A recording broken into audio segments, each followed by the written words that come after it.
kita petang dengan doa Ummul Kitab Al-Fatihah. A'udzubillahi minasyaitonir rajim. Bismillahirrahmanirrahim. Alhamdulillahirabbil alamin, arrahmanir rahim, maliki yaumiddin. Iyyaka na'budu wa iyyaka nasta'in. Ihdinas siratal mustaqim. Siratal ladzina an'amta 'alaihim ghairil maghdubi 'alaihim waladdallin. Amin. Bismillahirrahmanirrahim. Alhamdulillahirabbil alamin. Hamdan yuafi ni'amahu wa yukafi'u mazidah. Ya Rabbana lakal hamdu kama yanbaghi li jalali wajhikal karim wa azim sultanik. Allahumma ighfir lana dhunubana wa liwalidina warhamhum kama rabbawna shighara. Allahumma nawwir qulubana bi nuri hidayatik kama nawwartal arda bi nuri syamsika. Abadan abada bi rahmatika ya arhamar rahimin. Wa sallallahu ala sayyidina Muhammad wa ala alihi wa sahbihi wa barik wasallim walhamdulillahirabbil alamin. Alhamdulillah, salatu wassalamu ala Rasulillah wa ala alihi wa sahbihi wa man walah. Bertemu lagi kita dalam sesi kelas siri yang ke-55 dalam kelas asas i'rab dan terjemahan ayat Al-Quran dan tadabbur anjuran dari Quran Center. Baik, sebelum kita mula ni, kalau yang ikuti kita daripada Facebook ke dari Zoom ke, mohon bantuan tuan-tuan untuk sama-sama kongsikan link tu kepada kenalan kita di FB dan sebagainya lah, supaya masing-masing boleh ambil peluang untuk kita kongsi beberapa manfaat-manfaat bahasa daripada Al-Quran. Baik, untuk kelas kita petang ni, sesi yang ke-55, saya nak bincang ataupun nak berkongsi sedikit maklumat daripada kitab ini sebenarnya. Sekadar untuk makluman, manfaat ni saya dah kongsikan dalam beberapa kelas juga. Cuma untuk kelas petang ni, hari ni baru kita nak bincang. Okay, jadi mungkin ada yang dah pernah dengar, mungkin ada yang belum. Kita ambil sebagai satu ulang kaji untuk kita, tapi fokusnya masih lagi berkaitan dengan bahasa Al-Quran. Kalau ingat, ada satu minggu tu kita bawa kepada perbincangan tentang beza perkataan sanah tahun dengan perkataan am tahun. Kita ada berikan maklumat. Kita kata okey, sanah maknanya begini, kalau am maknanya begini. Jadi kita ambil manfaat tu daripada kitab karangan Hasan Abbas. Kitab ni yang berjudul Lamasat wa Lataif minal Ijaz al-Bayani lil Quranil Karim. Sentuhan-sentuhan dan kehalusan-kehalusan daripada sudut gaya bahasa Al-Quran ataupun daripada sudut bahasa Al-Quran. Kehalusan tu maksudnya fokus kepada nahwu, sorof, balaghah, ma'ani. Hari ini kita nak bincang satu. Rata-rata kelas yang saya mengajar, saya dah kongsi, cuma dengan tuan-tuan untuk sesi kita dalam kelas Qiraat Center ni belum lagi. Jadi kita baru nak kongsi petang ni. Okey, apa manfaat yang kita nak ambil lagi daripada kitab Hasan Abbas ni? Baik, kalau dalam muka surat ataupun dalam kitab ni, dia dalam muka surat 129 kalau tak silap. Ya, ini. Ya. Masing-masing nampak PDF yang saya share ni. Jadi okey, untuk kita boleh kita melihat kepada tajuk kerana tajuk itu lebih kepada cerita tentang ini melibatkan fasal yang keempat lah. Okey, ini melibatkan fasal yang keempat, al-fasal ar-rabi', fasal yang keempat. Tak silap hari itu yang kita bincang tentang perkataan. Kalau tuan-tuan ingat tentang kalimah, al-farqu baina kalimah am wa kalimah sanah fil Quran, beza antara perkataan am dengan perkataan sanah kan. Itu dalam fasal al-awwal. Mungkin ini fasal yang keempat, tajuk ataupun bab chapter yang keempat. Dia bincang tentang apa? Bincang tentang bincang tentang kita kata fil ifrad wa tathniyah wal jama'. Fil ifrad wa tathniyah wal jama'. Ini tajuk yang kita nak fokus petang ni, ya. Apa maksud sebenarnya di sebalik kenyataan daripada Hasan Abbas ni, fil ifrad. Fil ifrad ni maksudnya mufrad lah. Okay, mufrad kita kata tunggal, ya. Tunggal. Lepas tu ada juga perkataan yang tathniyah ni meaning maksudnya musanna, ya, kita kata dua, ya, dua. Ada perkataan kadang-kadang kita dengar dua, okey, bilangannya dua. Wal jama', dan ada perkataan, ada kalimah Arab Quran yang dia berpolarkan jamak, kita kata plural, ya, ada yang jamak salim, ya, ada yang jamak taksir. Ini yang kita biasa kita bincang lah. Okey, jadi apa sebenarnya yang hendak diceritakan pada kita? Okey, perasan tak, tuan-tuan, perasan tak kalau kita ni baca Al-Quran, ya, kalau kita ni lihat kepada perkataan-perkataan dalam Al-Quran ni, kita akan nampak ada kadang-kadang certain word ataupun certain perkataan tu digunakan dalam setengah ayat, perkataan tu dengan pola mufrad dia, tunggal dia, singular dia. Terkadang kita nampak perkataan tu digunakan pula dalam ayat yang lain dengan pola jamaknya, dengan pola plural dia. Kan, dia perkataan yang sama tapi beza daripada sudut kita kata pola bilangan. Perkataan tu mungkin pada certain ayat digunakan pola begini. Perkataan dengan pola jamak, dengan pola banyak digunakan juga dalam ayat yang kelompok ini. Contoh dia kan, misalnya apa? Okay, misalnya kalau kita lihat dalam Al-Quran, ni semua orang memang saya kira yang kerap berinteraksi dengan Quran boleh nampaklah perkataan tu banyak kita jumpa. Misalnya apa? Misalnya perkataan as-sama'. Okay, as-sama'. As-sama' maknanya dia satu bentuk isim. Kan ada alif lam dan dia mufrad lah, ya, dia tunggal, ya. Makna as-sama' apa? Ya. As-sama' berarti langit. Okay, langit. Satu langit. Kan mufrad. Okay, satu. Kadang-kadang dengar perkataan as-sama' kan dalam surah Al-Buruj, ya, was-sama'i dzatil buruj, dalam surah Al-Insyiqaq, idzas sama'u syaqqat. Itu bentuk satu dia. Kalau jamak, kalau langit-langit, Arab sebut apa? Kalau langit-langit, langit-langit Arab menyebut as-sama', as-samawat. Kan dia punya jamak. Ya, dia punya jamaknya as-samawat. Kadang-kadang kita dengar ayat Quran ada juga menggunakan perkataan dengan pola jamak pula, iaitu as-samawat. Kan ini kita lihatlah pada kitab ni, misalnya Hasan Abbas menyebut ayat 22 surah Az-Zariyah, bagaimana digunakan perkataan as-sama' dengan pola mufradnya, ya, as-sama' wa fis sama'i rizqukum wa ma tu'adun. Tetapi pada ayat 25 surah Luqman, pada ayat 164 surah Al-Baqarah dan 190 surah Al-Imran, bagaimana kita lihat, ya, digunakan perkataan dan dimasukkan perkataan dengan as-sama' tetapi dengan pola jamak dia. Kan wala in sa'altau man khalaqas samawati wal as-samawat.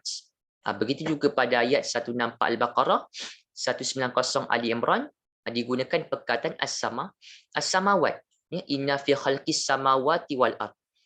Maknanya apa? Maknanya kita faham Ustaz, dalam Al-Quran ni ada certain isim, certain kata nama yang digunakan terkadang dengan pola mufrad dia, as-sama', terkadang digunakan dalam ayat-ayat tertentu, ayat-ayat Quran yang tertentu digunakan dengan pola jamak dia pula, as-samawat. Jadi kita sebagai yang belajar bahasa Al-Quran, di situ ada sir dia, di situ ada rahsia dia. Kan kenapa ayat Quran bahagian ni, range ni Ustaz digunakan dengan isim as-sama dengan pola mufrad, langit. Kan? Kenapa pada kelompok ayat yang lain pula digunakan dengan perkataan langit tetapi dengan pola jamak, kan, as-samawat. Jadi ini sebenarnya di situ ada makna tertentu ataupun ada maksud tertentu yang boleh kita faham daripada rahsia di sebalik penggunaan perkataan tu. Ya, kalau kita lihat kan, as-sama jamaknya as-samawat. Okay, ini saya sekadar tunjuk dulu daripada kamus kita. Rajin-rajin buka Corpus, buka kamus online. Kalau nak belajar online pun kita boleh dapat teruskan daripada web lah kiranya. Okey, baik. Okay. Sebentar ya. Okay. Contohnya kan kita ambil perkataan sama. Okey, sama. Okey, saya letakkan satu word. Okey, sama. Ni. Satu kan. Dia bentuk mufrad, jamak dia sama, samawat. Jamak dia boleh banyak lah, tapi biasa Quran menyebut samawat.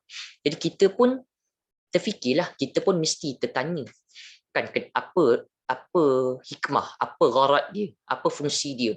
Allah sebut dalam ayat ni dengan pola mufrad sama. Allah sebut dalam ayat ni dengan pola perkataannya jamak. Bagi yang belajar bahasa Al-Quran, lebih-lebih lagi lah akan tertanya-tanya, sebab kita tahu di situ ada isu tentang isim in terms of dia punya bilangan. Kan ada yang tunggal, ada yang otherwise ada yang plural. Okay, jadi semua kelas yang saya kongsikan, saya akan starting dengan bincang tentang bentuk yang mudah dulu. Kalau kita lihat, tuan-tuan, sebenarnya antara perkataan yang ditumpukan terlebih awal oleh Hasan Abbas dalam kitab beliau adalah dua perkataan, iaitu disebut wa mimma takarahu al-ulama'u fi dzalika kalimata, yang mana ulama menyebut dalam isu tentang perkataan itulah, perkataan tu dia jadi mufrad, terkadang ada bentuk jamak. Antara yang ditumpu oleh para ulama adalah kalimah, kita kata adalah kalimah ar-rih, ar-rih dan juga ar-riyah, ar-rih wa ar-riyah, dua ni, ar-rih dan juga ar-riyah. Okey, dua ni. Jadi saya kongsikan dulu dua perkataan tu yang menjadi fokus kita petang ni. Okey, ar-rih. Okay, saya buang alif lam sebab itu tambahan. So rih, rih ini dia satu bentuk isim, kata nama, dan dia agak-agak dia mufrad ke apa, dia tak ada apa-apa tambah, so dia kita kata mufrad lah, tuan-tuan, dia singular. Okay.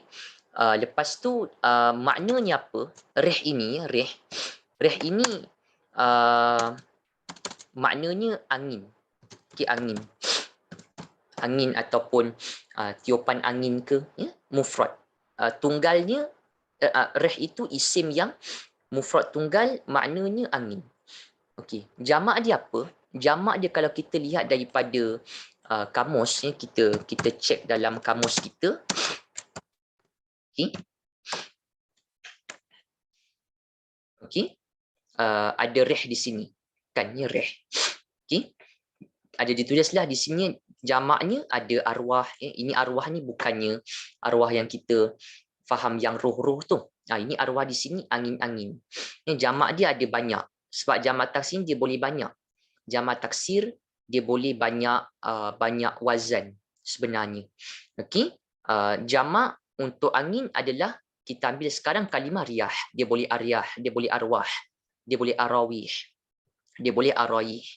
Tetapi yang Hasan Abbas sebut pada kita, Quran bila mana guna perkataan angin, datang dengan dua pola yang ada tema tertentu, ada kelompok ayat. Maksudnya meaning macam range ayat ni dia ada word ini, range ayat ni dia ada word ni. Okay, ada dua, rih dengan riyah. Ya, ini kamus pun dah tunjuk, ya, rih satu, mufrad, angin jamaknya riyah. Ya, angin-angin. Okey. Saya tuliskan dulu. Okey, jamaknya ustaz kita boleh kata ya, bahawa jamaknya itu tentulah tak lain tak bukan kita kata riyah lah. Ya, jamaknya adalah riyah. Jamak riyah. Ya, angin-angin lah. Kita kata kalau riyah itu ya, riyah, word riyah adalah dia punya jamak taksir, plural, bermakna angin-angin lah. Okay, angin-angin gitu. Okay. Baik. Jadi apa beza dia? Okay, apa beza dia? Okay. Apa beza dia? Okay. Kedua-dua ni sebelum kita pergi ke tengah lagi, ingat tak ada beberapa minggu saya ada maklumkan sebenarnya kalau kita lihat dia perkataan rih ni tuan-tuan, ya, word rih ini dan juga word riyah lah, ya, rih dan juga riyah, ya, kedua-dua kalimah ini sebenarnya peringkat awal kita disebut kalau macam perkataan rih, riyah angin dalam Quran dia berbentuk muannas, ya, dia berjantinakan muannas, feminin lah, ya, kita kata feminin. Tetapi sebenarnya bila kita lihat kepada lebih lagi contoh-contoh, kita lihat kepada banyak lagi example yang berkaitan dengan kalimah rih dan juga riyah, kita akan dapati antara rare ataupun istimewanya kalimah rih dengan riyah yang beri makna angin ni yang Quran ada guna, ya. Terkadang Quran gunakan rih, terkadang Quran gunakan riyah, ya. Antara specialnya word ni apa? Dia ada duality, dia ada mathna, dia ada duality, dia ada dua in terms of dia punya gender. Maksudnya apa? Kita akan nampak Quran terkadang menggunakan perkataan rih, kan mufrad angin dan juga jamaknya riyah, angin-angin. Terkadang dengan jantina, gender dia, gender perkataan tu muannas. Muannas ni seingat saya lah agak banyak. Maksudnya Quran menggunakan kalimah rih dengan kalimah riyah dengan gender muannasnya itu kerap. Okey, meskipun kita tahu kan, Ustaz, muannas biasanya perkataan tu kalau macam ada tamar butah ke, kan macam muslimah, mukminah, dia tak juga. Kan macam nama-nama angin, macam nama-nama neraka, jahannam, saqar, sa'ir, macam anggota badan berpasang. Terkadang word isim tu tak ada tamar butah pun, tapi muannas jugalah, kan yang kita tahu. Okay, lepas tu tak menjadi pelik juga perkataan rih dengan riyah ini bila kita lihat tuan-tuan dalam Al-Quran, perkataan rih dengan kalimah riyah digunakan dalam Al-Quran dengan jantinanya juga bergenderkan muzakkar. Muzakkar pun ada. Itu yang kita kata dia ada duality. Maksudnya perkataan rih angin mufrad dengan riyah jamak taksir angin-angin, dia boleh dua gender. Boleh digunakan terkadang muannas, boleh juga digunakan terkadang muzakkar.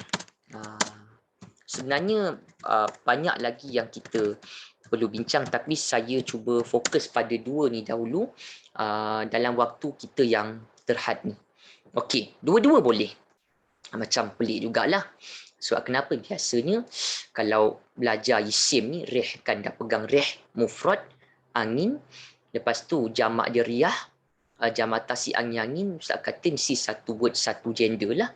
Kan satu jenis dia, satu jantina kalimah. Tapi ada duality. Kan terkadang boleh muannas, terkadang boleh muzakkar. Untuk perkataan rih dan juga riyah. Macam mana Ustaz? Boleh nampak terkadang boleh muannas muzakkar. Kita akan nampak dia punya padanan lepas tu. Maksudnya ada word rih dengan riyah, kita jumpa. Lepas tu ada wording lagi, ada word lagi datang. Word yang mai lepas tu, dia akan menampakkan kalimah rih dengan riyah itu, word yang ada, yang came up lepas rih dengan riyah tu, dia akan menonjolkan sama ada reh dengan riyah tu pada certain ayat tu dia muzakkar ke dia muannas. Macam tu. Okey.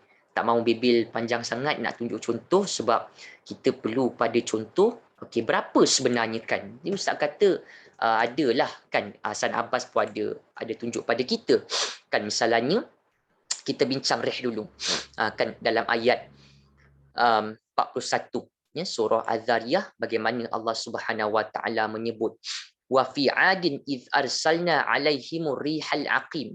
Ya, ada digunakan kalimah rih ya, mufrad angin dengan pola mufrad dia lah kan. Okey, tetapi tidak dinafikan ya, perkataan rih ini juga ada digunakan dengan pola jamak taksirnya banyak angin-angin. Kan misalnya pada ayat 46 ya, surah Ar-Rum, wa min ayati ayyursilar riyaha mubashiratin wal yudhiqakum min rahmati.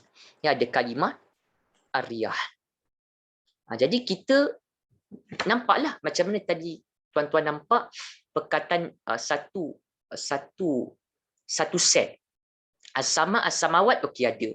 Satu set lagi kita nak faham petang ni ar-rih dengan riyah. Kan dua-dua angin, dua-dua sama dia punya terjemahan. Kalau kita lihat dua-dua sama je. Tapi ada tak rahsia, ada tak sir, ada tak gharad? Kenapa ayat ini Tuhan guna dengan pola mufrad rih? Kenapa ayat yang lain Tuhan guna dengan pola jamak riyah? Jadi ini yang kita perlu nampak. Okey. Misalnya ya, kita tunjukkan satu dapatan dulu ataupun finding. Kita nak tunjuklah kiranya berapa banyak ya, berapa banyak yang kita akan nampak diulang kam marrah, kam adad tikrar, berapa banyak diulang kalimah rih dengan riyah. Okey, kalimah rih kita lihat dulu. Kalau rih ini kalau dilihat ya, nampak terjemahannya dia lebih kurang lah ya. Okey, kan angin ya ada 15 kali, khams asyara marrah ya, ada 15 kali diulang kalimah rih dalam Al-Quran. Kita bincang dulu apa makna rih, baru kita bincang yang jamaknya riyah.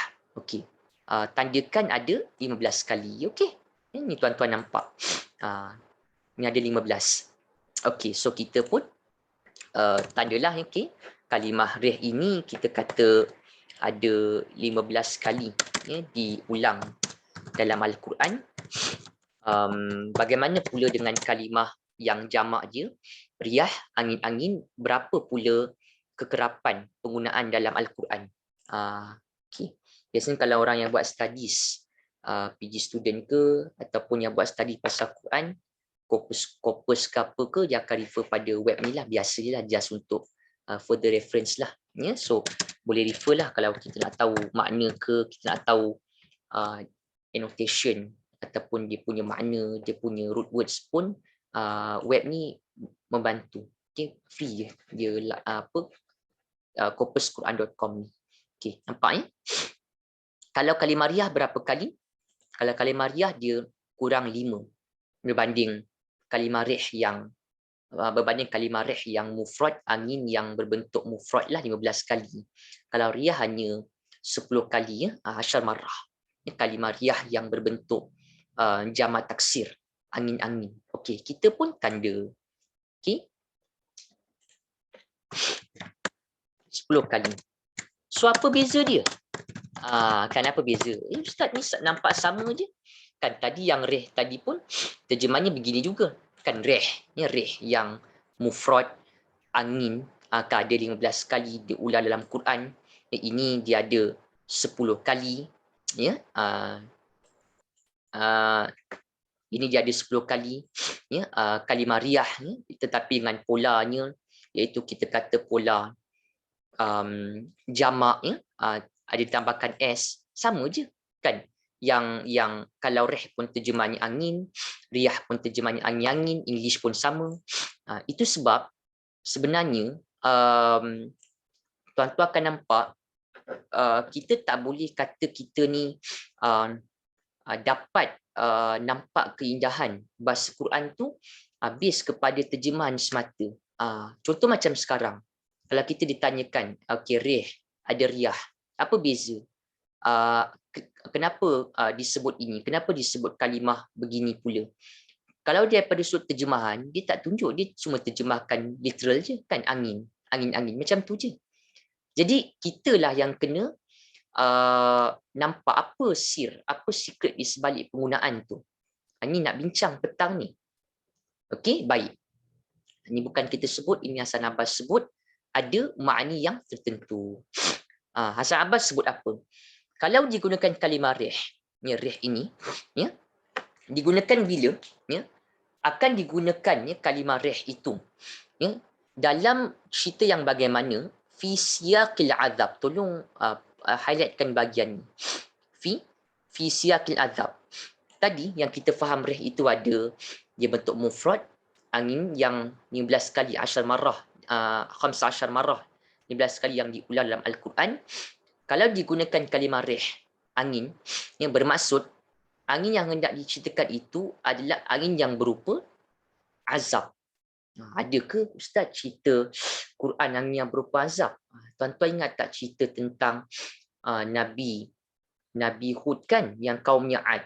Allah kata amma adun fa'uhliku birihin sarsarin atiyah, kan, Nabi Hud kaumnya Ad, kan, yang tidak mengikuti dakwah Nabi Hud. Jadi Allah utuskan apa? Angin yang sejuk, kan, yang membinasakan mereka. Angin ni kalau macam kita, kan, natural disaster, macam angin taufan ke, so itu bentuk bencana juga, kan. Angin ni Tuhan jadikan angin bertiup.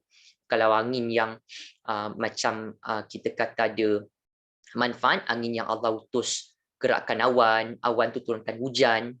So angin kita dengar pun angin ni banyak, kan, ada bentuk nikmah, ada juga berbentuk azab, berbentuk iqab. Jadi kita nampak itulah yang sebenarnya makna yang terbit. Bukan kata wajib, tapi kebanyakannya. Contoh dia apa? Contohnya tadi kita fahamkan, rih ini ada 15. 15. Tadi Ustaz kata kalau Quran ni menyebut kalimah rih dengan pola mufrad angin, itu berarti angin yang hendak diceritakan dalam ayat Quran itu adalah angin yang berupa azab. Itulah kita punya finding, itulah kita punya dapatan.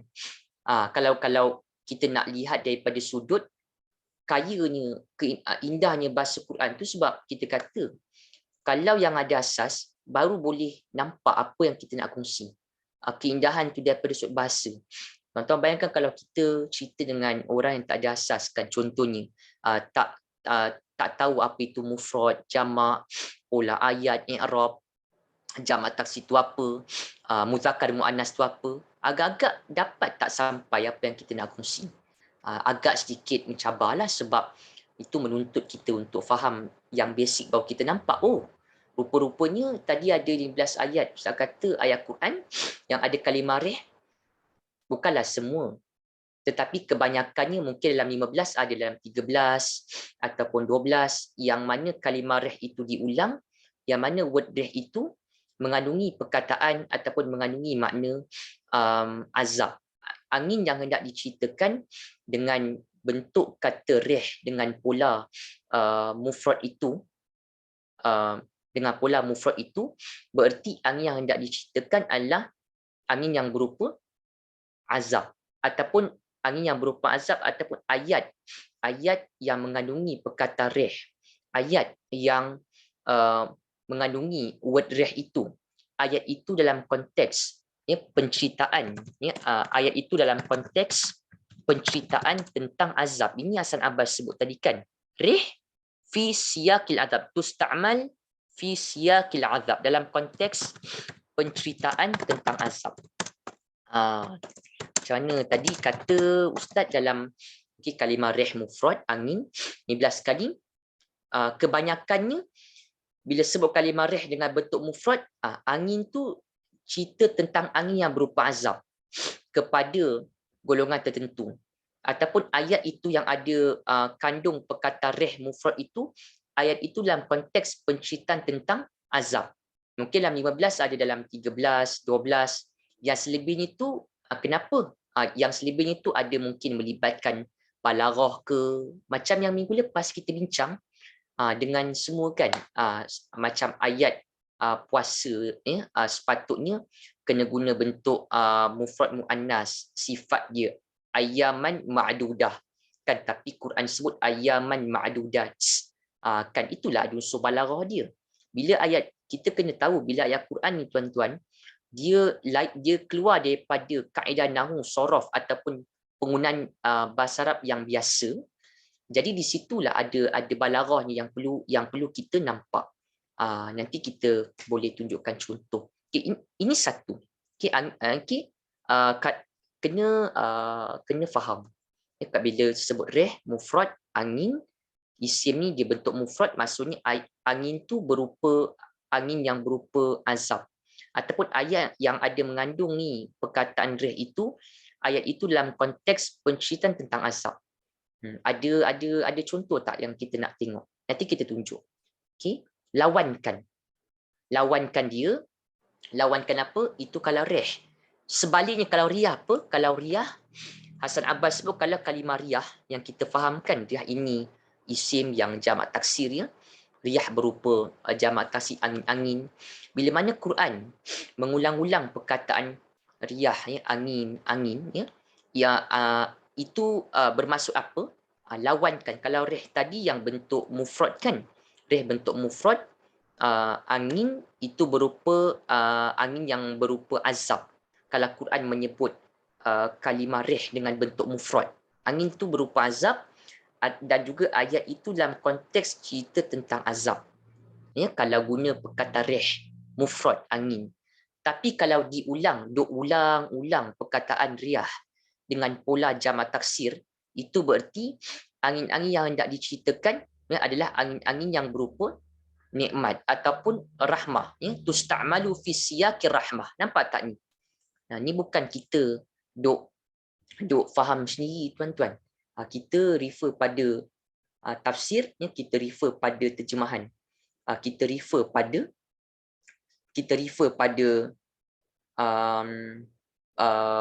pada rujukan kita lah.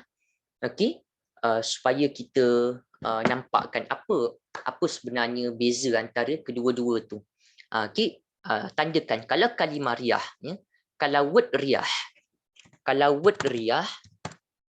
okey, riyah ya, kalau word riyah ini adalah ya angin-angin ya, angin-angin yang berupa nikmat ya, yang kita kata berupa nikmat ataupun berupa rahmah ya.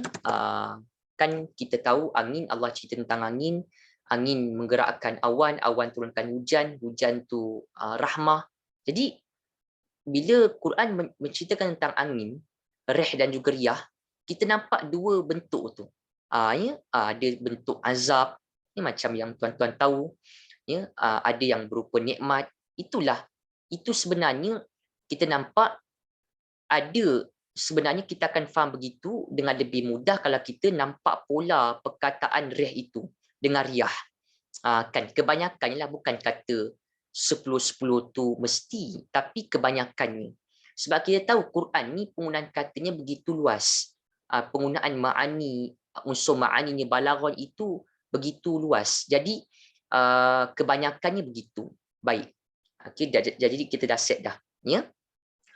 Kalimah reh, kalimah reh mufrad angin, maksudnya angin tu berupa azab. Angin tu ataupun ayat tu yang ada mengandungi perkataan reh dalam penceritaan tentang azab. Ada 15 kali diulang dalam Quran. Okey. Tapi kalau Quran mengulang-ulang perkataan riyah dengan pola jamak taksir, angin-angin itu berupa angin-angin yang berupa nikmat ataupun rahmah, dan juga ayat-ayat yang mengandungi perkataan riyah itu, ayat-ayat yang mengandungi perkataan isim riyah dengan pola jamak taksir itu bermakna ayat-ayat itu ya dalam konteks penceritaan tentang nikmat. Kalau ayat itu mengandungi perkataan kalau ayat itu mengandungi perkataan riyah dengan pola jamak taksir, itu berarti ayat itu dalam konteks penceritaan tentang nikmat ataupun tentang rahmah. Itu kena siap-siap. Okey, kita dah tandakan ni dalam konteks nikmat rahmah. Jadi tuan-tuan dah pegang kan, kita kata kalau rih mufrad, angin berupa azab, senang.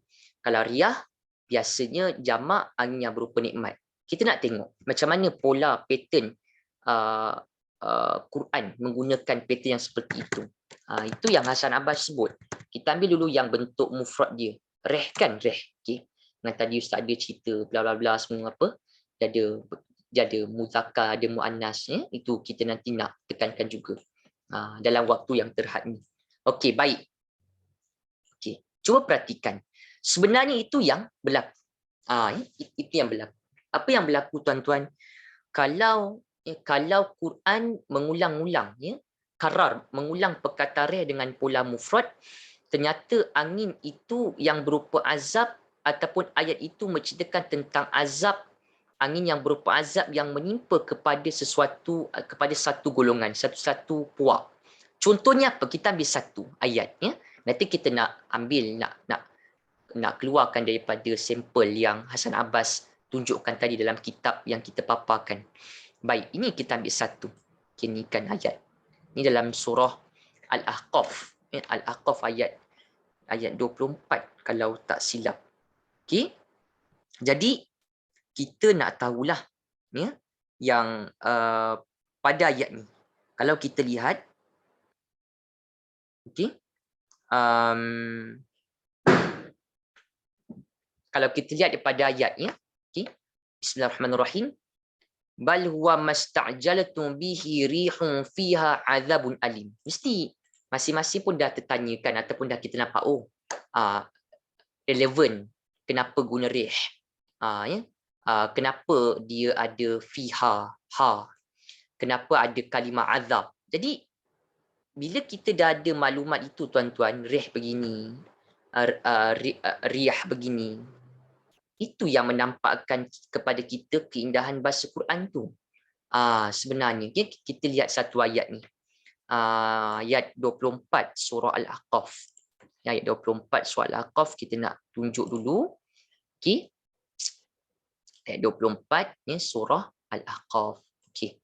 Kalau lihat pada contoh ni, yang boleh kita paparkan, apa tadi? Ayat 24 ni surah Al-Ahqaf. Okey. Dulu.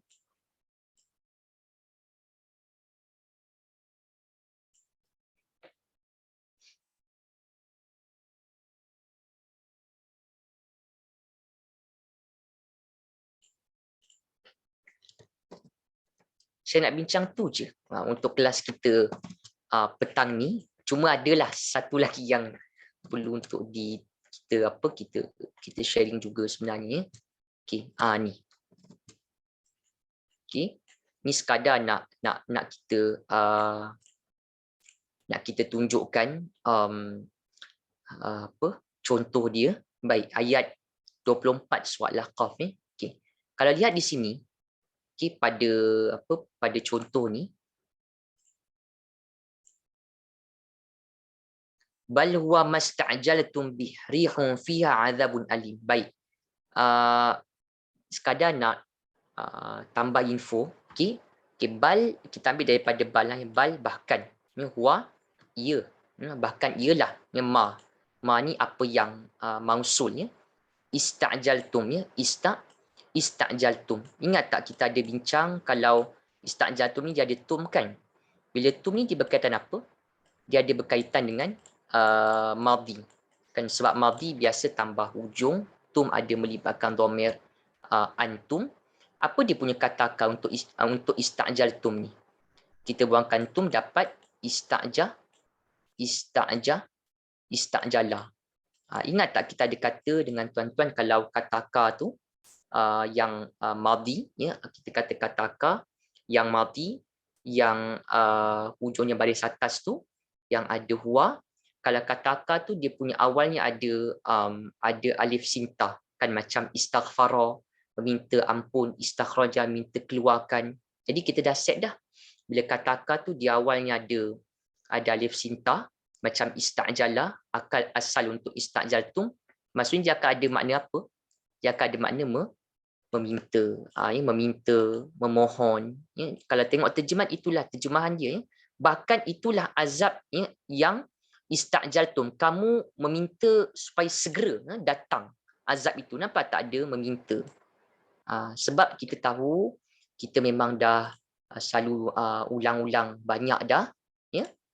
Kalau perkataan tu dia kita nampak tuan-tuan dia apa wazan kalimah tu kan kita kata wazan ataupun bentuk kalimah tu ada alif sintah. Ya, dia biasa ada meminta kan, ada memohon. Itu yang so no wonder lah kalimat istajala ni dia ada meminta macam tu. Kena cuba. Maksudnya kita ni bila baca Quran, kita dah ada asal tu sedikit, cuba tengok-tengok i'rab dia, pola ayat ke. Di situlah interaksi tu, itu juga istilah tadabbur juga ada kaitan lah dengan tadabbur tu. Sebab kita mentadabbur bahasa Quran tu, bahasa Arab Al-Quran tu, perkataan reh, begini. Ustaz cerita, reh patutlah reh, okey mufrad 15 ayat, ini tema dia. Itu bukan tadabbur ke? Kan riyah. Tuan-tuan ni 10 ayat, temanya begini. Tadabbur lah tu. Jadi ambil manfaat tadabbur daripada sudut bahasa. Itu biasanya yang kita kurang.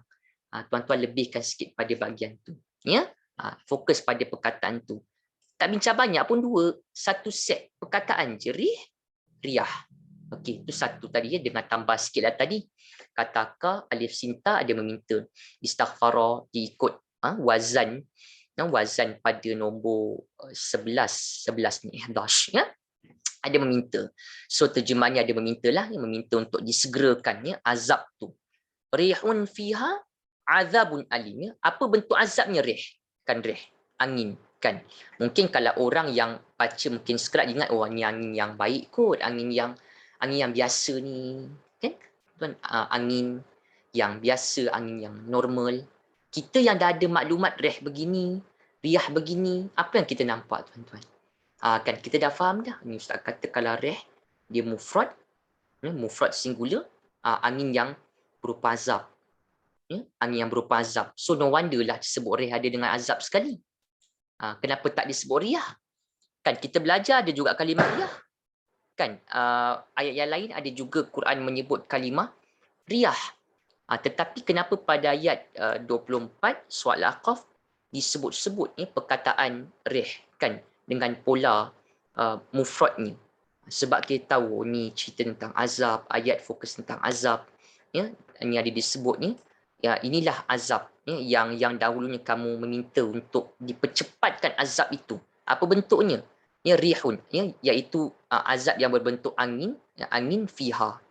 Kan, angin fiha. Jadi kita pun lihatlah di sini ada dia punya penerangan dan dia punya sambungannya. Selepas itu kita nampak ada word, selepas itu ada word fiha kan. Okey, ha fiha. Nampak tak di sini? Okey, rihun fiha. Okey. Ha di sini rihun fiha, angin di dalamnya kan ha ni. Ha ni kita belajar, tuan-tuan kalau ha ni kita belajar, dia adalah ni kan dia adalah kita kata dia adalah kita kata muannas kan. Okey, kita kata dia muannas. Okey. Baik. Right, dia adalah muannas ya kalau kita lihat pada dhamir kan yang kita biasa rujuk tu, dia adalah muannas. Okey, ni dia masuk pada area sini. Tuan-tuan dia ha kan ha. So di ini dia kita kata macam dia lah ya muannas perempuan. Kan perempuan. Jadi agak-agaknya kat sini ha ni rihun fiha. Fi itu satulah harf jar di dalam di dalamnya, angin di dalamnya. Agak-agaknya ni ha ni dia refer kepada apa? Tentulah ha tu yang hia muannas tu kembali kepada yang angin ni. Kan Allah kata azab berbentuk apa? Angin. Yang angin rihun, angin fiha. Yang mana di dalamnya, di dalam angin itu ada apa? Ada azab. Azab yang sangat pedih. Azabun alim. Nampak tak di sini? Kalimah rih ini, rih ini, ya, meskipun tak ada ta marbutah, ya, tetapi reh itu adalah berjantinakan muannas, kan, ya, reh ini berjantinakan muannas. Apa bukti Ustaz kata kalimah reh itu, ya, dia berjantinakan muannas? Sebab ada dhamir yang digunakan selepas ni ha, dan dhamir ha tu dia kembali kepada reh itu. Jadi ha itu menjelaskan sepenuhnya lah, ya, apa gender reh itu. Sebab kalimah reh ini yang mufrad kan, angin yang berbentuk azab, dia bentuk muannas sekarang. Apa proof dia, apa bukti dia? Sebab dhamir mutasil ha yang kembali kepada reh, kan, angin di dalamnya. Tentulah yang nya itu, ha itu kembali kepada reh, maka ha ini dia bentuk muannas. Ha muannas feminin menandakan bahawa reh ini pada ayat 24 surah Al-Aqaf ini berbentuk muannas. Tapi nanti ada tempat yang lain, tuan-tuan akan nampak dia sebut reh juga, tapi dia bentuk muzakkar pula, dia ada bentuk yang lain. Ini satu dia lah, contoh dia. Okey, tandakan. Okey ni. Kalau ditanya kenapa dia sebut reh, kan, kenapa tak sebut riyah? Sebab kita dah tahu, oh riyah ini konteksnya begini Ustaz. Riyah tak masuklah sebab riyah, biasanya riyah, Quran gunakan riyah, ya, angin-angin dalam konteks cerita tentang nikmat, cerita tentang rahmah, kan, dengan bentuk jamak taksir. Ini cerita tentang azab, jadi sesuainya rih. Kalau lihat terjemah dia itu, ya, apa azab dia? Angin. Ya, angin yang mana di dalamnya, ya, yang mengandung azab yang pedih. Jadi kita nampak kaitan rih dengan pola mufrad, apa ma'ani dia. Ini bukan balaghah, ini dia punya ma'ani. Macam kita bincang dengan tuan-tuan minggu lepas, kan, kita kata ada duality in terms of kata sifat ataupun na'at bagi jamak taksir. Kalau kata sifat na'at tu dia bentuk mufrad muannas ada ta, maksudnya jamak tu dia banyak. Kan, kalau kata sifat na'at tu dia bentuk jamak salim ada alif ta, bagi jamak taksir tu maksudnya jamak tu dia kurangkan qillah 3 sampai 9. Jadi itu ma'ani. Ini kita bincang pun ma'ani lah, maksudnya apa ma'ani untuk reh dan juga riyah yang Quran gunakan. Kita nampaklah. Okey, ini dia punya contoh. Ada tak contoh lain? Kita ambil ayat yang tadi, yang Hasan Abbas sebut pada kita, ayat 41 surah Az-Zariyah. Ayat 41 surah Az-Zariyat. Ya. Wa fi 'adin iz arsalna 'alaihimur rihal aqim. Ya, ayat ini. Baik. Kita lihat pada contoh ayat 41 surah Az-Zariyah. Okay, ayat 41 surah Az-Zariyah kita nak tunjuk. Ni tadi.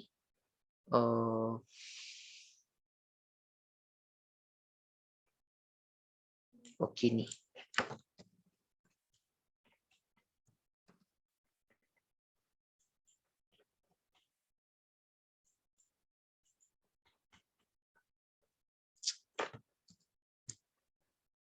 Okey ni.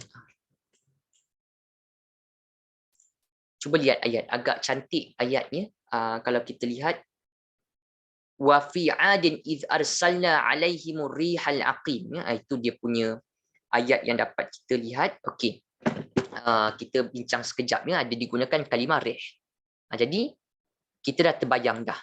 Ya, kita dah terbayang apa sebenarnya konteks tentang ayat nikmat ke apa ke, kan, angin tu angin yang macam mana. Nampak tak tuan-tuan, kesan daripada kita ada maklumat tu. Kita tak, orang kata mungkin terjemahan kita tak fokuskan sangat, tapi dah nampak tema terus. Oh Ustaz, ini reh. Tadi Ustaz kata kalau reh mufrad dia mesti angin yang berupa azab, kan, biasanya. Ayat 41 ni kini konteks azab. Ya ke? Kan, cuba nanti kita lihat terjemahan dia. Ya, ini konteks tentang azab ni. Sebenarnya. Okey. Nanti kita boleh bincanglah. Baik. Apa yang dapat kita lihat lagi, ya? Okey, ayat ni, ya, dimulakan dengan wa, ya, wa ni dan, ya, istinaf, ataf, bolehlah. Lepas tu ada fi araf apa? Jar, ya, dalam, di dalam, ya. Kemudian ada kalimah adin. Ini kenapa dia kena tanwin, tuan-tuan? Sebab tak ada alif lam, so dia kena tanwin. Kenapa dia baris bawah? Sebab ada haraf jar, kan, dia jar baris bawah. Fijar, so dia membaris bawahkan Ad. Kaum Ad lah, kaum Nabi Hud kan, Ad. Ya, Ad. Okey. Apa yang berlaku kepada kaum Ad? Okey, by is. Okey, is. Okey. Is ini maksudnya ketika ataupun apabila, ya, ataupun tatkala begitulah, ya, dia punya terjemahan yang biasanya ada untuk is. Baik, kemudian ada kalimah arsalna. Okay, arsalna. Nak tanya sedikit, kalau kita ni menyebut kalimah arsalna, dia tu bentuknya macam mana? Dia ada tambahan apa? Dia ada na di hujung. Jadi berkaitan apa? Na ni kami kan, fi'il madhi. Okay, madhi. Ada dhamir ka, kami. Apa kata ka dia? Buangkan na, dapat arsala. Okay, arsala. Kalau kita lihat dalam kamus pun, adalah nanti dia paparkan kepada kita, ya, kalimah arsala. Ni arsala. Arsala ar-rasul, ni contohnya arsala. Okay, arsala mudhari'nya yursilu. Arsala yursilu. Ingat tak kita ada maklumkan pada tuan-tuan, kita kata kalau perkataan tu, ya, kalau word itu dia word itu akar awal dia ada alif hamzah kan, macam akrama, macam ada khala, macam arsala, ya. Akar awal dia ada alif hamzah. Agak-agak masuk dalam kita punya modul ni wazan nombor berapa kan? Hamzah ni macam nombor 2. So masukkan pada wazan nombor nombor 2. Dia punya wazan lah, bentuk perkataan tu. Okey. Macam mana kita sebutkan ni, af'ala kan, af'ala dapat, ya, bila sebut af'ala dapatlah word arsala, ya, akak untuk arsalna. Ingat tak bila pattern, tuan-tuan, bila wazan nombor 2 ni dia ada tambahan terjemahan apa? Mendengankan. Tambahlah sikit mendengankan tu. Ini ada tak cakap Melayu kalimah arsalna ni? Rasul kan, rasul utus, kirim lah, mengirimkan, mengirimkan, menghantarkan. Cuba tengok terjemahan dia. Ya, arsalna, kami, ya, telah kirimkan, hantarkan. Rasul, utus, hantar. Sebenarnya kita dah nampak perkataan tu, kita dah boleh teka. Cuma sedar tak sedarlah tuan-tuan sebenarnya. Jadi kita bagi kesedaran tu. Bila kita belajar, bila kita baca ayat, kita nampak. Okey? Nak tanya juga sikit sebelum kita ke tengah lagi. Okey. Bila cerita fi'il kan, bila cerita fi'il semua tu, fi'il ni dia mesti ada apa tuan-tuan? Setiap fi'il secara tabi'inya, kalau kita belajar, kita kena cari apa kalau fi'il kata kerja? Okay, kita kena cari fa'il dia kan, pelaku dia. Siapa yang arsalnya, siapa yang mengirimkan, mengutuskan. Fa'ilnya biasanya apa? Kita kata biasanya dhamir tersembunyilah, yang dhamir mustatir. Dhamir tersembunyi dalam arsalna tu. Dhamir apa? Dhamir nahnu, kami Allah Subhanahu Wa Taala, kami Allah Subhanahu Wa Taala, ya, telah mengirimkan, mengutuskan. Dengar macam Allah kirimkan benda yang bagus. Akan kirimkan, ya, tapi kita pun dah tahu rih. Word rih tu, kenapa tak guna riyah? Kenapa al-aqim? Kenapa bukannya bentuk yang lain? Ni yang akan kita bincang. Baik. Fa'il dia, pelaku dia kami. Nahnu, dhamir tersembunyi dalam arsalna.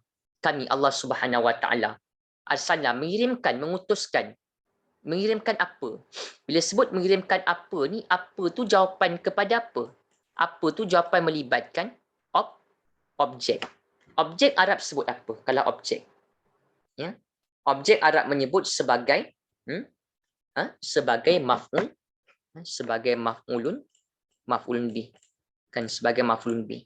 Maf'ulun bih apa hukum dia tuan-tuan yang kita faham? Kalau fa'il ni pelaku, memanglah dhamir tersembunyi, tapi biasanya marfu' kan kalau fa'il. Tapi kalau maf'ulun bih objek ni apa hukum dia biasa ni? Tengok pada yang kala-kala i'rab ni, Kalau MB biasanya hukumnya apa? Kalau objek ni maf'ul bih dia kena mansub. Apa makna mansub? Standardnya. Baris atas ni fathah. Cuba tengok pada ayat. Mana agak jawapan? Allah arsalna. Kirimkan apa? Ada tak isim mansub fathah? Kalimah ariha. Seronok lah. Seronok bila? Seronok kalau kita ni baca Quran, kita ada sikit sebanyak maklumat bahasa tu. Kita nampaklah baris tu, bila nampak tu, mudahkan kita ingat ayat, kita nak tadabbur, kita tak tertukar-tukar perkataan kan, sekejap arihu ke, arihi ke. Jadi ditambah pula kita belajar ma'ani arih itu apa kan. Itu yang di baris atas ni. Di sini. Nak tanya sikit, okey. Di sini ada kalimah al-aqimah. Kan ya, di sini ada word al-aqimah ya. Al-aqimah ni maksudnya yang membinasakan ataupun yang menghancurkan, yang membinasakan. Okay, itu terjemahan dia lah. Okay, maksudnya kita pun tahu, oh, Ustaz dah faham gunakan rih sebab rih ini mengisyaratkan bahawa angin tu dia berupa azab. Ayat dalam cerita tentang azab. Betul lah, angin yang membinasakan. Azab. Oh, patutlah tak sebut riyah. Itulah big point ataupun dapatan tuan-tuan untuk kelas kita petang ni, itu yang kita nak bincang. Cuma yang sedikit tu, itulah yang menampakkan, tuan-tuan bayangkan dalam berpuluh ribu, beribu-ribu perkataan ayat kan, tersusun. Kan Allah cerita, okay, kalau rih begini, riyah begini, secara kebanyakan itu menampakkan Quran ni memang ciptaan, kita kata bukan ciptaan makhluk dan seumpamanya, seperti dakwaan orang kafir Quraisy kan, ketika mana Nabi menyampaikan Quran, Nabi sampaikan ayat Quran, dia mengatakan Quran itu syair lah, puisi ciptaan Nabi Muhammad. Jadi di situ menampakkan keindahan. Pasal Quran menampakkan Quran ini memang satu bentuk mukjizat yang datang daripada Allah Subhanahu Wa Taala, daripada bahasa dia. Keindahan bahasa tu, perkataan ni begini, meaning dia. Ini begini, kena pula dengan tema. Kalau lain sedikit ada balaghah dia pula. Itu fokus kita. Ya, baik. Kenapa tanya tentang Al-Aqim ni? Nak tanyalah kan Al-Aqim. Al-Aqim ni dia ada yang membinasakan, dia ada yang. Tadi Arya kita dah tahu kan, dia baris atas, Ariha ni baris atas ya. Sebab dia maf'ulun bih. Kan Ariha itu ya, dia berbaris atas sebab dia maf'ulun bih, objek. Akan dia menjadi objek. Okey. Jadi bila kita nampak ya kalimah arih itu ya, dia menjadi maf'ulun bih ya, dia menjadi objek, dia kena mansublah ya, ariha. Baik. Tetapi yang perlu untuk kita tahu juga ya, adalah kalimah al-aqimah ni. Kenapa al-aqimah ni dia berbaris atas di sini?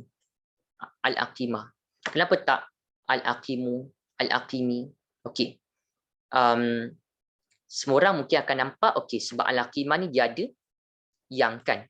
Al-aqimah dia ada yang membinasakan, yang menghancurkan. Jadi kita pun fahamlah bila perkataan tu dia ada yang itu, yang ini. Okay, bermaksud perkataan itu adalah sebenarnya sifat lah.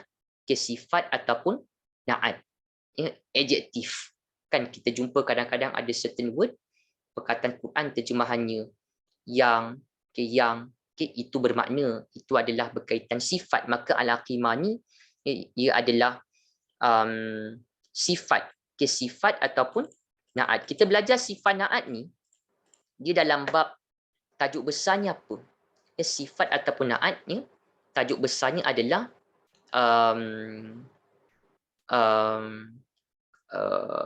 melibatkan tawabih. Kan dia ada melibatkan tawabih, ada melibatkan just follow. Jadi untuk menjawab kenapa al-aqimah tu isim mansub juga, sebab dia sifat, na'at ada yang, al-aqimah tu dia sifat bagi ariha, bagi objek dia, bagi mausuf dia, ariha, angin tu, apa sifatnya yang menghancurkan. Al-aqimah Maka al-aqimah tu dia sifat dia naat, sifat naat ni dia ada ciri tawabik kan, dia just follow ya baris hujung, ataupun kita kata just follow hukum perkataan sebelum kan. Ustaz Ariha ni dia maf'ulun bi, ya Ariha dia dah maf'ulun bi, dia mansub ya, Ariha tu dia MB dia kena mansub, maka tu sebab al-aqimah tu dia pun mansub juga fathah. Cuma kan nak tanya, kenapa al-aqimah? Maksud saya, kenapa kalaulah ditanyakan arih ni sekarang, arih di sini muzakkar ke muannas? Kan mesti kita pun akan sebut peringkat awal kan, ustaz mestilah kita kata yang kan reh ataupun arih ini kita akan ya directly kita boleh sebut dia muannas lah kan, sebab tadi pun kita ada bincang bagaimana ayat dalam surah Al-Ahqaf ya, tadi kita dengar ya ada penggunaan perkataan ha kan, ataupun ayat 24 surah Al-Ahqaf ini ada kalimah rih ini, angin di sini adalah lebih kepada muannas, memandangkan ada penggunaan dhamir yang bercirikan muannas ha. Tetapi itu pada ayat Al-Ahqaf ni ya, itu gender perkataan rih iaitu muannas pada ayat 24 surah Al-Ahqaf. Tetapi sekarang ni boleh ke tuan-tuan nak kata dia ni muannas juga? Ustaz arih ni kita kata arih ni kan ayat 41 surah Al-Dhariyat ni kita kata dia muannas juga kot. Kalau muannas sifatnya pun yang al-aqimah sifatnya pun dia kena muannas juga. Kan kita belajar antara sifat kanaat yang tawabik itu dengan objek dia kena ada 4 yang sama kan.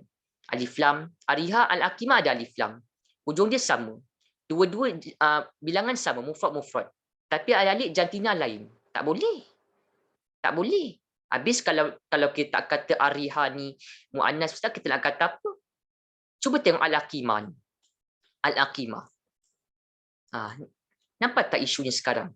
Kalau nak kata juga ariha ni muannas, al-aqimah dia kena ada ta'lah al-aqimah.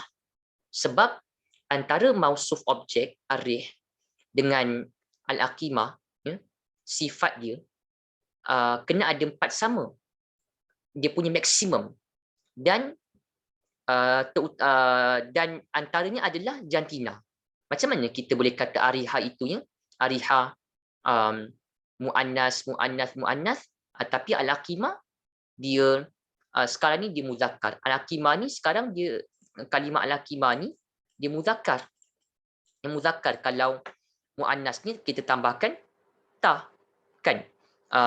Al-aqimah ya, al-aqimah. Baik. Jadi di sini menampakkan apa? Di sini menampakkan bahawa oleh sebab al-aqimah tu ya di sini dia muzakkar, maka kita pun dapat fahamlah bahawa ariha di sini pun adalah muzakkar. Sebab kita tahu kalimah al-aqimah tu sifat naat ada yang. Biasa perkataan sifat naat ni dia mesti follow perkataan ariha tu kan. Ada alif lam, bilangan dia, jantina dia, status dia. Jadi oleh sebab al-aqimah ni ya, dia menampakkan al-aqimah sekarang ni dia muzakkar sebab tak ada tamarbutah dan dia sifat, maka oleh sebab sifatnya muzakkar, sifat tu yang follow perkataan ar-riha mausuf, maka mausufnya pun riha itu, angin itu adalah juga muzakkar.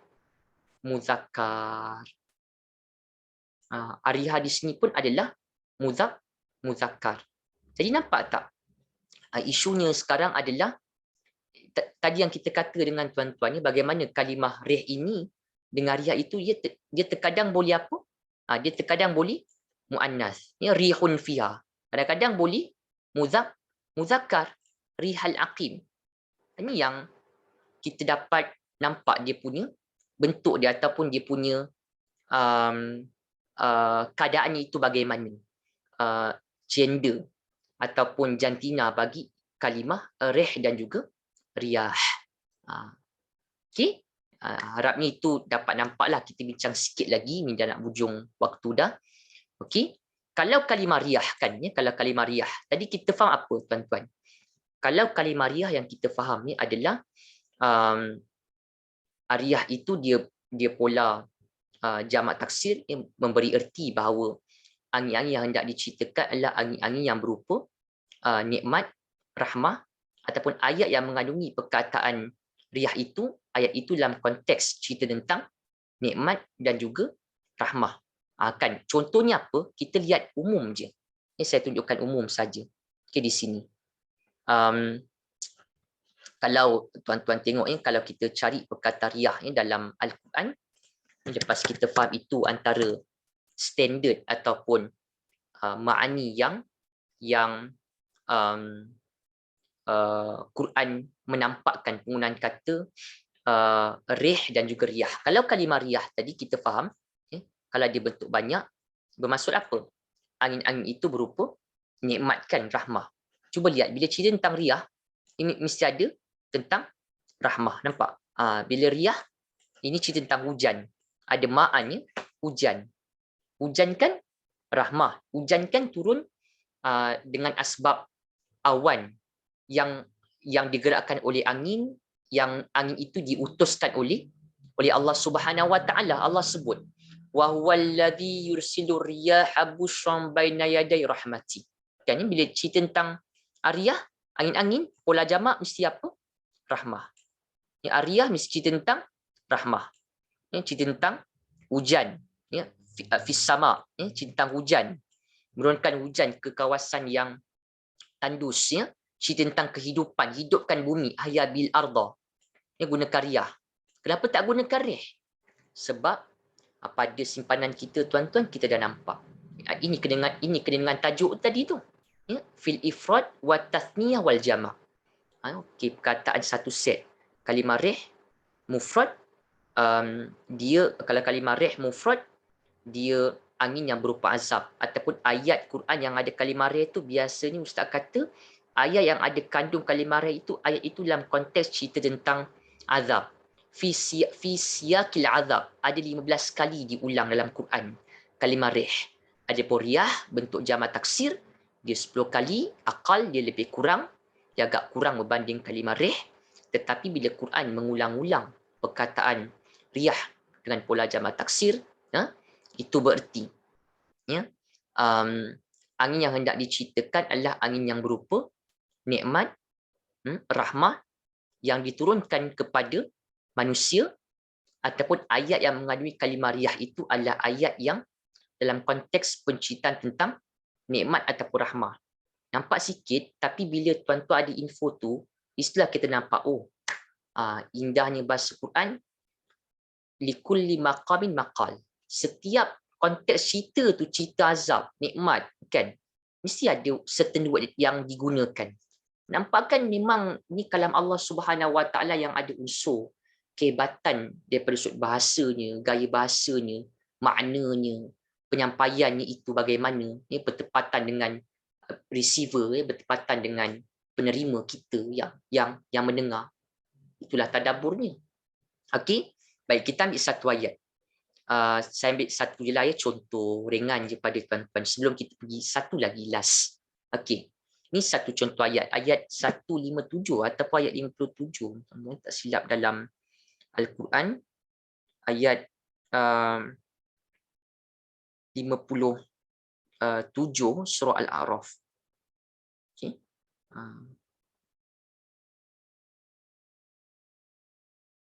mustahil kita dapat itu kalau kita tak lalu kepada bab bahasa. Mesti nak tak nak kena bincang kepada pentafsiran daripada sudut bahasa. Itu yang pentingnya itulah. Bila kita ada asas bahasa tu, bila kita ada asas bahasa tu, kita boleh bincang lebih berkaitan bahasa Al-Quran. Okay, saya tunjukkan satu sebelum kita tutup. Ada satu ringkas je ayat 57, ya. Perhatikan ayat 57 soal Arab. Saya ambil waktu tuan-tuan lagi dalam 10 minit, 6.30 saya stop lah. Ya, okey, 10 minit lagi. Umum je nak kita tunjuk. Okey, baik. Ayat 57 tadi surah Al-A'raf. Mana tadi? Al-A'raf. Okey.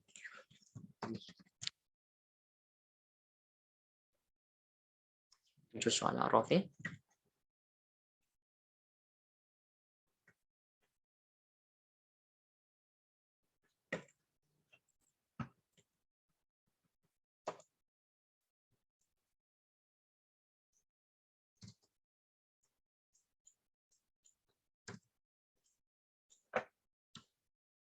Baik.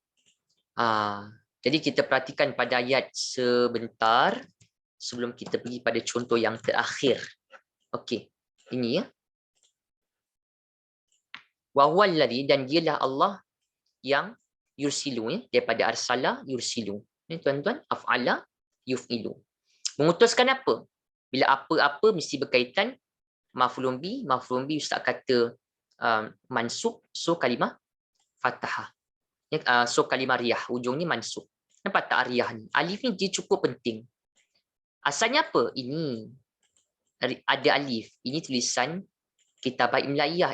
Ini resam Usmani. Yang alif kecil ni resam Usmani. Nak belajar bahasa Arab kena tulis yang sebenar. Tonjolkan alif riyah. Oh, nampak? Kan? Jamak taksir. Oh, kita dah terbayang. Ustaz kata kalau kalimah riyah, isim dengan pola jamak taksir menandakan angin itu adalah angin yang berupa nikmat, rahmah. Ataupun ayat itu dalam konteks cerita tentang nikmat ataupun rahmah. Kita lihatkan ayat Allah kata Allah yang turunkan angin, Allah yang kirimkan angin sebagai apa? Busranya, sebagai pembawa berita gembira. Baina yaday rahmati, sebelum kedatangannya hujan. Sebelum kedatangan hujan. Sebelum kedatangan rahmah, hujan. Kalau kita lihat pada terjemahan kan, dan dialah yang meniupkan angin sebagai pembawa berita gembira. Rahmatlah, nikmat, hujan. Sebelum kedatangan rahmatnya, hujan. Kenapa guna riyah? Kenapa tadi Ustaz 3 ke 4 sampel awal disebut rih? Kan? Bal masta'jaltum bih. Rih. Ya, cerita tentang kaum Ad kan? Wa fi 'adin id arsalna alaihimur rihal aqim. Rih. Ini riyah pula. Itu tema dia. Ya, bermakna apa? Ayat ini cerita tentang angin-angin yang berupa nikmat. Sebab angin itu yang berupa nikmat, rahmah, yang mana cerita tentang hujan. Hujan itu rahmat Allah Subhanahu Wa Taala. Nampak tak, tuan-tuan? Konteks ataupun rahsia di sebalik penggunaan kata rih dan juga riyah dengan pola mufrad dan jamak dia. Itu clear.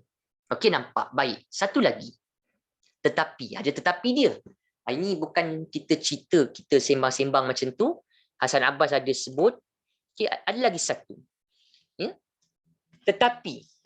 Tetapi dalam satu ayat.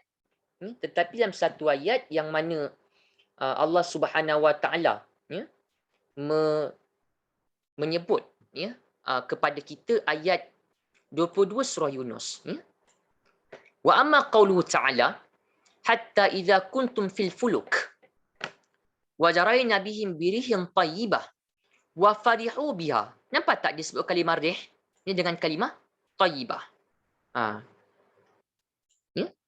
Kalimah rih dan juga kalimah tayyibah. Maknanya apa? Maknanya di situ kita dah faham rih itu apa dan ayat cerita tentang apa? Tayyibah. Tayyibah ni maksudnya apa? Tayyibah ini dia isim yang tanwin tak ada alif lam, so dia kena tanwin, dia bermaksud baik. Kan baik ya? Baik, yang bagus, tiupan angin yang bagus, tiupan angin yang baik. Tapi digunakan di sini kalimah rih. Kan pada ayat 22 surah Yunus. Ini mesti kita pun terbayang apa? Ustaz, tadi kan kita bincang kalau rih, kalau penggunaan isim rih mufrad, itu berarti angin itu berupa azab. Ataupun ayat tu dalam cerita tentang, dalam konteks cerita tentang azab. Kalau disebut riyah dengan pola jamak, taksir, riyah, itu bermaksud angin-angin itu adalah angin-angin yang berupa nikmat, ya, rahmah ataupun ayat itu yang mengandung perkataan riyah itu dalam konteks cerita tentang nikmat, rahmah. Yang ini seolah-olah dia keluar daripada, ya, keluar daripada kefahaman kita yang di awal tadi tu. Di sini ada unsur balaghahnya. Di sini ada unsur balaghahnya. Sepatutnya apa? Sepatutnya kita akan nampak, ya, bila cerita tentang thayyibah kan baik, angin yang baik, tiupan angin yang bagus, tiupan angin yang baik, bermakna kalimah yang sepatutnya muncul, kalimah yang sepatutnya ada adalah perkataan yang berbentuk angin, iaitu yang berbentuk jamak taksir. Kan sebab kita tahu kalau angin yang baik berupa nikmat rahmah, kan thayyibah ni kan tuan-tuan tahu baik. Kan biasanya apa? Biasanya akan digunakan kalimah riyah. Kan kalau angin itu berupa satu kebaikan nikmat, maka perkataan angin itu biasanya bentuk jamak taksir. Riyah, ya, banyak, kan banyak, ya, riyah. Riyah. Riyah. Banyak, ya, banyak. Maksudnya angin-angin yang banyak. Tapi kenapa tak disebut begitu? Ya, kenapa tak disebut begitu? Kenapa tetap juga disebut dengan perkataan mufrad, rih, yang angin yang biasa, angin yang mufradnya yang sedikit. Kenapa tak sebut riyah, kan riyah? Angin-angin jamak taksir, angin-angin yang banyak. Sebab ayat cerita tentang nikmat rahmah, thayyibah, maka kalau ikut biasanya riyah lah, kan riyah. Tapi kenapa tak disebut? Okey, lihat kepada konteks ini. Hasan Abbas hinkan pada kita, tuan-tuan, disebut, ya, haitsu istu'milat ar-rih fi maqamil in'am, ya, yang mana digunakan kalimah rih. Kalimah rih ini kita faham dalam cerita tentang azab, kan angin yang berupa azab. Tapi digunakan kalimah rih dalam konteks cerita tentang nikmat, angin yang baik. Apa sebabnya? Ambil yang satu ni pun dah cukup. Kenapa? Kalau kita lihat pada ayat 22 surah Yunus ni, ya, ayat 22 surah Yunus, saya paparkan. Ayat Quran memang dah macam tu. Jadi ulama syarah, kenapa tempat lain Allah cerita begini tapi tempat ni tak masuk dengan yang awal tu, kan? Mesti ada balaghah dia. Ada dia punya implicit meaning dia yang kita perlu kita tadabbur di situ. Okey. Apa agak-agak? Okey, surah Yunus ayat 22, ya, dalam surah Yunus tadi, kan? Contohnya, ya, ayat 22 surah Yunus. Okey. Kita janji 6.30, kan? Okey. Nak ujung dah. Saya bincang itu je lah dulu. Ada lagi tapi kita setakat tu pun dah kira banyak dah. Okey. Ni tadi kita bincang dengan tuan-tuan, itu apa? Riyah. Lepas tu rih ini punya rih dia, boleh muzakkar, boleh muannas. Kita bincang fa'il, maf'ul bih, pola ayat, i'rab. Ada sentuh juga tu, bukan tinggal. Sebab itu asas yang kita kena nampak setiap kali kita belajar bahasa Al-Quran, supaya bila kita faham itu, kita boleh mentadabbur dengan lebih baik dan kita boleh mengingat ayat itu dengan mudah, dan sekaligus kita tak mudah hilang hafalan ataupun kefahaman kita bagi sesuatu perkataan Quran. Baik, ayat 22. Okay, kenapa digunakan rih? Kan sepatutnya apa? Sepatutnya tadi kita faham, ya, sepatutnya kena guna kalimah, sepatutnya kena guna kalimah riyah. Sepatutnya kena guna kalimah riyah. Ya? Banyak. Kan? Kenapa tak disebut? Okey. Kalau kita lihat ayat ni, ayat ini, ya, ayat 22 surah Yunus ni, kalau kita lihat dari awal, konteks dia sebenarnya konteks. Wallazi yusayyirukum fil barri wal bahr. Ya, Allah Subhanahu wa taala jualah yang menggerakkan kamu, ya, yang menjadikan kamu dapat bergerak fil bar, ya, di daratan, ya, wal bahr, dan juga berlayar di lautan. Ini Hasan Abbas cerita pada kita. Okey? Hatta idza kuntum fil fuluk, ya, sehingga kan apabila kamu semua berada di al-fuluk, ya, di dalam bata, di dalam kapalnya. Ini cerita tentang kaum terdahulu jugalah. Dia ada cerita tentang kaum terdahulu juga, ada melibatkan kaum Nabi Nuh dan seumpamanya lah, kaum-kaum terdahulu. Ayat cerita tentang laut, al-bahar, cerita tentang kapal, al-fuluk, ya, bahtera, ya. Wa jarai nabihim birihim thayyibah, dan meluncurlah bahtera itu, ya, dan belayalah bahtera itu, ya, bihim, ya, dengan membawa mereka, ya, wa jarai nabihim, dan meluncurlah bahtera itu, dan belayalah bahtera itu dengan membawa orang yang belayar di dalamnya, birihin thayyibah, ya, dengan tiupan angin yang baik, dengan tiupan angin yang baik. Okey, jadi kita pun terfikirlah, ya, kita pun nampak, kita pun nampak bahawa ayat gunakan rih, kan sepatutnya kalau konteks cerita tentang tiupan angin yang baik, thayyibah, yang berupa nikmat rahmah, ya, mestilah biasanya gunakan perkataan, ya, biasanya akan digunakan perkataan riyah, kan, kalau anginnya berupa nikmat rahmah, ya, dengan perkataan riyah, dengan pola, kita kata dengan pola yang jamak, kan, jamak maksudnya angin-angin yang banyak, ya, jamak. Tapi kenapa tak disebut, kenapa tak disebut word riyah, angin-angin yang banyak, tetap juga sebut rih dengan pola mufrad. Sebab kenapa, tuan-tuan? Ni Hasan Abbas sebut, ya. Ni kita nakalkan. Okey, saya bacakan. Fa innahu laisa bin maslahati ahli fuluk. Kerana bukanlah daripada kebaikan bagi orang yang belayar antakuna riyaha kathirah, ya. Kalau angin itu banyak. Maksudnya apa? Maknanya cuba difikir-fikirkan, tuan-tuan. Ya, ayat ni cerita tentang lautan, kan, al-bahar. Cerita tentang kapal, ya, al-fuluk. Orang yang belayar orang yang belayar, ahli pelayaran, orang yang belayar di lautan. Biasanya kalau yang belayar di lautan ataupun orang yang mau kepada kehidupannya di laut, ya, belayar di lautan, ya, yang baik bagi mereka tu angin yang banyak ke, ya, riyah ke, ataupun angin yang biasa. Ialah kalau angin yang banyak, kan, riyah, angin-angin yang banyak itu membawa kepada, ialah ribut, taufan, jadi mengganggulah keadaan mereka di lautan, kan, menyebabkan lautan itu bergelora, ya, mereka pun menghadapi masalah dan seumpamanya.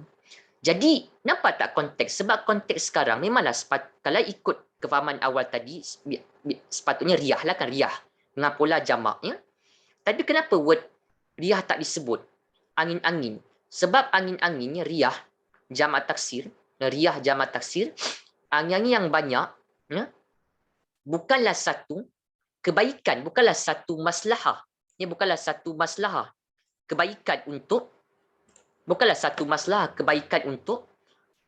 orang-orang yang belayar, ahli fuluk, ya, bukanlah angin yang banyak riyah, angin yang banyak riyah bentuk jamak taksir, bukanlah satu kebaikan untuk orang-orang yang belayar, ahlul fuluk, kan, di lautan al-bahar, bukan satu kebaikan.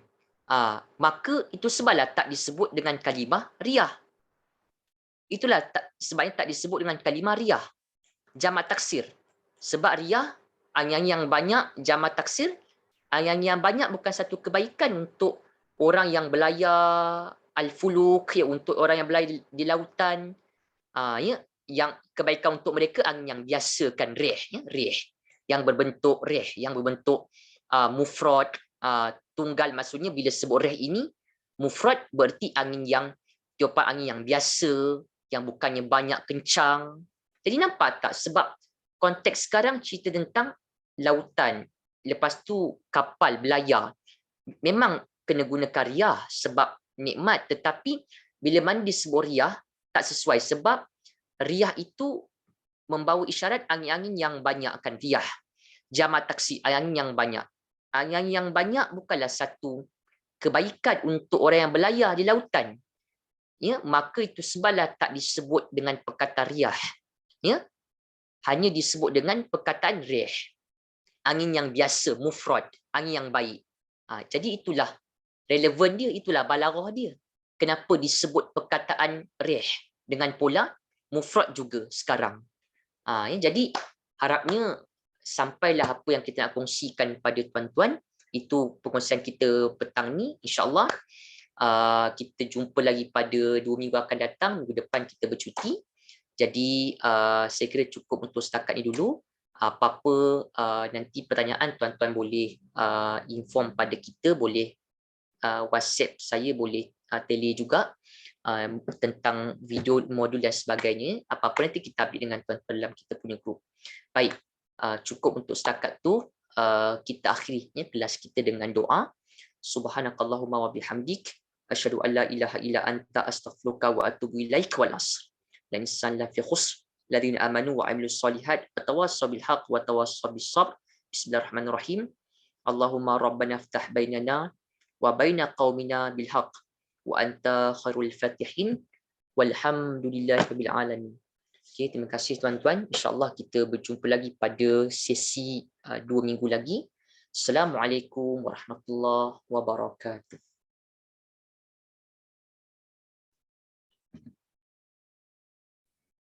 Waalaikumsalam warahmatullahi wabarakatuh. Syukran Ustaz. Waalaikumsalam. Terima kasih Ustaz.